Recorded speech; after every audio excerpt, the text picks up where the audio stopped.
Hello friends, કેમ છો બધા? મજામાં?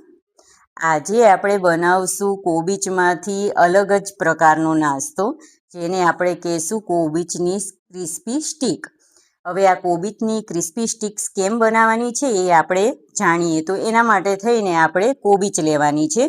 નાની એવી કોબીજ હોય તો આખી લેવાની છે. મેં મીડિયમ છે એટલે પોણા ભાગની લીધી છે કોબીજ.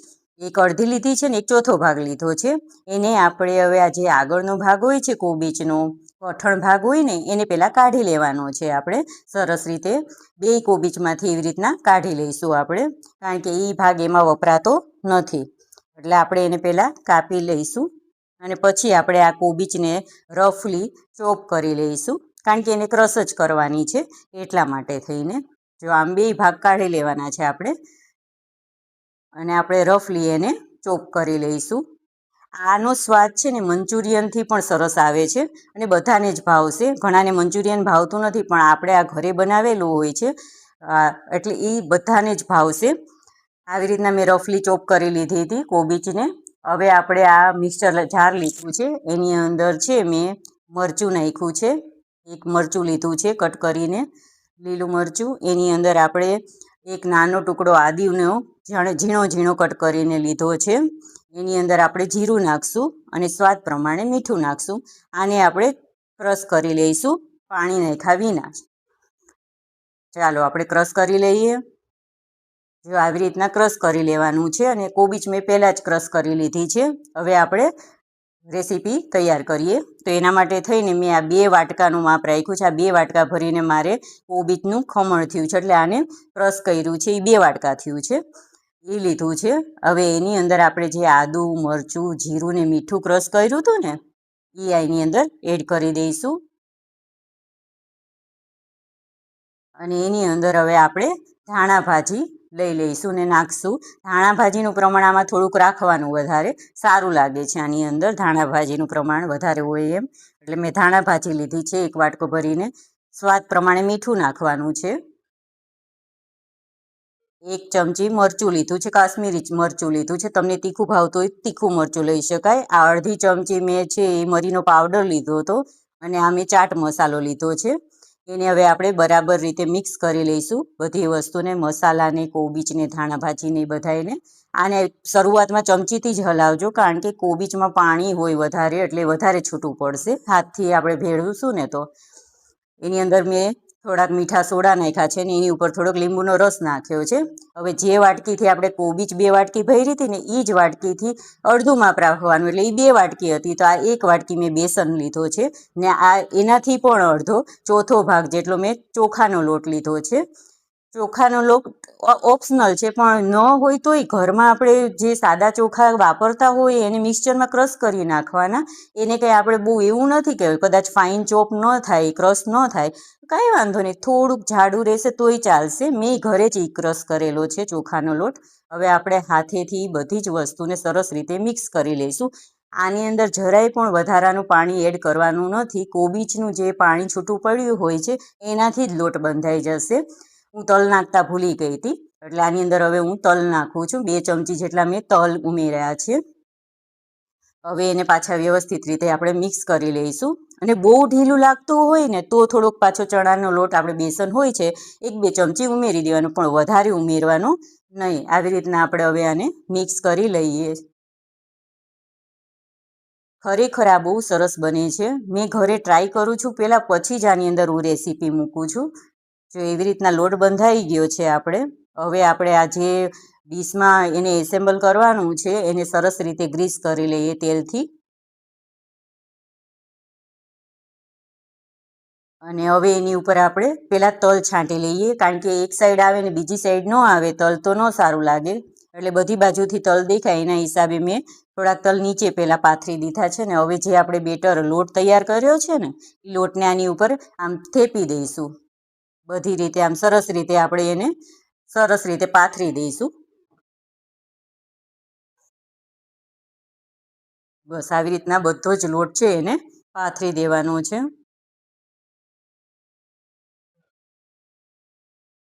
જો આ બધો જ આપણે લોટ છે એ પાથરી દીધો છે, બાંધ્યો તો એ લોટ.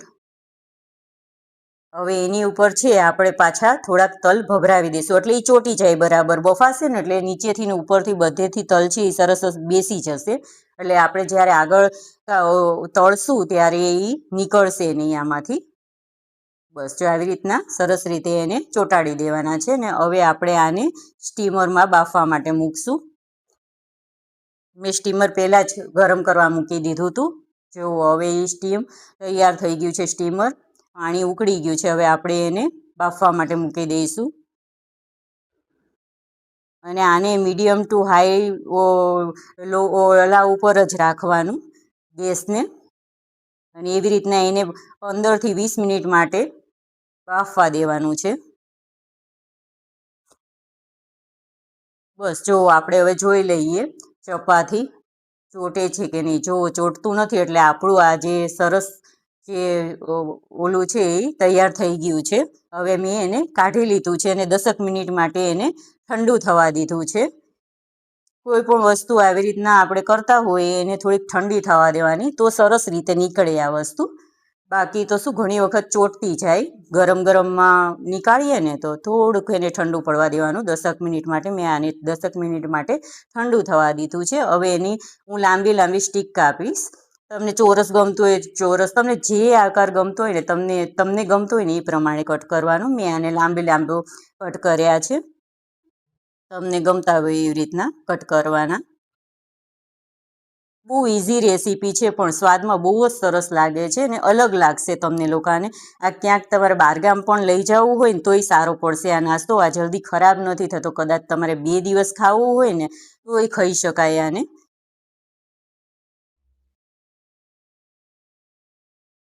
આવી રીતના આપણે ભાગ પાડી લીધા છે. મેં 3 ભાગમાં ડિવાઈડ કર્યું છે, સરખા ભાગે એવી રીતના કાપી લીધું છે એટલે બધા એક સરખા કપાય. આવી રીતના મેં લાંબા લાંબા કાપી લીધા છે. ચોરસ કાપવા હોય તો ચોરસ એ કાપી શકાય, આપણને ગમતા હોય એવી રીતના કાપી શકાય. હવે આપણે બધી સ્ટિક્સને છૂટી પાડી દઈશું.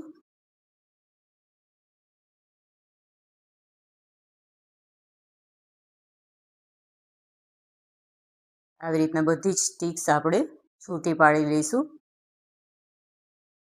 આ કાંઈ તૂટે બૂટે નહીં, એમને સરસ રીતે તમે કાઢશો એટલે સરસ રીતે નીકળી જાય છે એ આસાનીથી. જો પાછળની સાઈડ એ સરસ તલ આપણે નીચે પાથર્યા હતા ને એ પણ પાછળની સાઈડ સરસ રીતે બેસી ગયા છે. એટલે આપણે તળશું ને ત્યારે બંને બાજુ સરસ દેખાશે એ તલ. આમાં જેટલા તલ થોડાક વધારે હશે ને એનો સ્વાદ સારો લાગે છે, તલનો સ્વાદ આની જોડે જાય છે એટલે સારા લાગે છે તલ એની જોડે. બસ આવી રીતના આપણે બધા જ છૂટા પાડી લઈશું અને હવે આપણે એને એક કડાઈમાં તેલ મૂકીને પછી તળશું. જો કટ થઈ ગયા છે, ચાલો આપણે તળીએ એને. મેં તળવા માટે તેલ મૂકી દીધું છે. હવે તેલ આવી ગયું છે એટલે આપણે બધી સ્ટિક્સને તળી લઈશું. એને મીડિયમ ટુ લો ઉપર તળવાની. મીડિયમ ઉપર તળો ને તોય ચાલે, તેલ આવી ગયા પછી મીડિયમ ઉપર થોડુંક રાખવાની. હાવ લો ઉપર કરશો ને તો તેલ પીસે એ.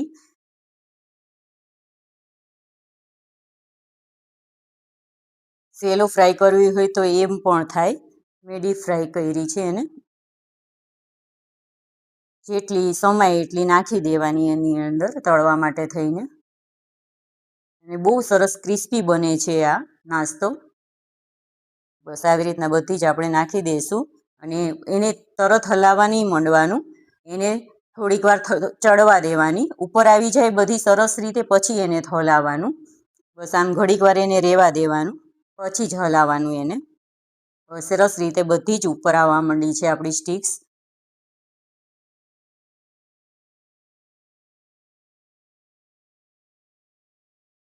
બસ હવે આપણે એને હળવા હાથે થઈને ફેરવશું.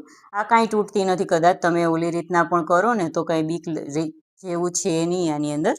બસ આવી રીતના આપણે બધી સ્ટિક્સને સરસ રીતે આગળ પાછળ બધી બાજુથી તળી લઈશું. જો આપણી સ્ટિક્સ છે એ તળાઈને ઉપર આવી ગઈ છે સરસ રીતે અને કલર પણ બહુ સરસ આવી ગયો છે એનો. બ્રાઉનિશ થાય એવો રાખવાનો એને કલર થોડોક, તો જ ક્રિસ્પી લાગશે એ. આવી રીતના મેં આ નાસ્તાને છે ડીશમાં સર્વ કરી લીધો છે. એને મેં ટમેટો કેચઅપ સાથે સર્વ કર્યો છે અને બહુ સરસ લાગે છે. આ એકવાર જરૂર ટ્રાય કરજો, ઘરના દરેક સભ્યોને ભાવશે.